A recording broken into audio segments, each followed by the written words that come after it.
Et pour aborder ce sujet, telle la sécurité alimentaire en Égypte et les projets élaborés par le gouvernement pour réaliser ce rêve ou bien cet aboutissement, nous avons le plaisir d'accueillir au bout du fil Monsieur Raouf Ghafar. Vous êtes expert en économie. Bonjour. Bonjour. Alors, le Premier ministre a déclaré que le président a ordonné de sécuriser les besoins des nouveaux projets de la bonification des terres. Quelle est l'importance d'un tel grand projet? Bon, nous savons tous que la population en Égypte grandit d'un jour à l'autre, augmente d'un jour à l'autre. Et sur le plan nourriture, il faut absolument essayer de aboutir à l'autosuffisance, mais en principe augmenter la production de produits alimentaires pour essayer si jamais on peut achever la sécurité alimentaire, ça sera excellent. Mais en principe, nous avons besoin d'augmenter cette production. C'est pour ça que les directives du président sont pour justement fournir et mettre à la disposition de ces nouveaux projets tous les besoins sur le plan eau et autres pour justement achever ce but très important pour dépendre sur soi-même à propos de notre nourriture. À votre avis, quels sont les besoins pour ces nouveaux projets pour bonifier les terres? Surtout qu'on a beaucoup de déserts. La première chose, c'est l'eau. Nous avons un petit manque d'eau. Donc maintenant, il y a des stations justement pour utiliser les eaux une fois, deux fois, trois fois, et pour justement ne pas pour diminuer l'utilisation de l'eau du Nil, disons. Donc il y a des stations justement qui traitent l'eau pour qu'on puisse l'utiliser en plus. Ça, c'est le premier besoin. Les autres besoins, ce sont l'approvisionnement de ce qu'il faut sur le plan semences, sur le plan engrais, etc., etc. Ce sont des projets colossaux qui coûtent beaucoup, mais justement, c'est impératif pour, comme je viens de dire, arriver à notre sécurité alimentaire, espérant bien qu'on fasse ceci le plus tôt possible, certainement. Oui. Pourquoi a-t-on choisi les régions, soit le nouveau delta, soit le nord et le moyen Sinaï? Bon, maintenant, premièrement, ce sont des terrains qui coûtent un peu moins pour la bonification. Donc, c'est important de choisir ces endroits. D'autre part, ce n'est pas loin. Donc, les gens qui vont achever ce projet n'ont pas besoin de se déplacer et aller ailleurs. Donc, encore une fois, ça économise sur le coût de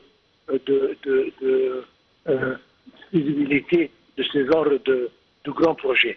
Et puis, pour être, on distribue ça avec surtout la superficie de l'Égypte. Nous avons vu dans les gouvernorats de Haute-Égypte, de Basse-Égypte, de Sinaï. Donc, il y a une distribution de ces projets pour que le développement soit partout en Égypte. Oui. Docteur Aoub, bonjour. Bonjour. Alors, quand on parle également de cette rationalisation d'utiliser l'eau, on parle certainement de technologies d'irrigation telles que l'irrigation compte-gouttes, comme on l'appelle. Plusieurs méthodes et technologies ont été importées pour moderniser les systèmes d'irrigation. Si vous pouvez nous parler là-dessus? Absolument. C'est-à-dire, l'irrigation par inondation, ça n'existe plus maintenant. Oui. Tout le monde, nous avons une panne d'eau, la quantité d'eau diminue sur la planète en général, et particulièrement en Égypte. Donc il faut absolument, premièrement, utiliser les nouvelles méthodes d'irrigation, que ce soit pivot, que ce soit goutte à goutte, que ce soit... Il y a tellement de nouvelles technologies à propos de la diminution de l'utilisation d'eau, ce qui nous permet de bonifier beaucoup plus de terrain et utiliser moins d'eau pour plus de superficie. C'est appliqué par tout le monde et nous avons déjà commencé à utiliser ce genre de technologie à Tesca et ailleurs, et c'est le seul moyen. D'autre part, comme je viens de dire, la réutilisation de l'eau, on traite l'eau une fois et deux fois pour qu'on puisse l'utiliser plusieurs fois. Et ça c'est important parce que sinon on a un problème avec l'eau, certainement. Oui. Mais également, quand on parle de l'effet de la bonification de telles superficies sur l'économie égyptienne, certainement avec les projets pour produire, afin d'exporter les produits agroalimentaires. Bon, nous avons deux buts. Donc, le premier but, c'est d'essayer d'arriver à la autosatisfaisance sur le plan consommation locale, surtout des produits alimentaires comme blé, etc. Mais en même temps et en parallèle, on doit augmenter la superficie et les produits, légumes, fruits, etc., qui vont servir à l'exportation, ce qui peut nous fournir des monnaies, disons des monnaies,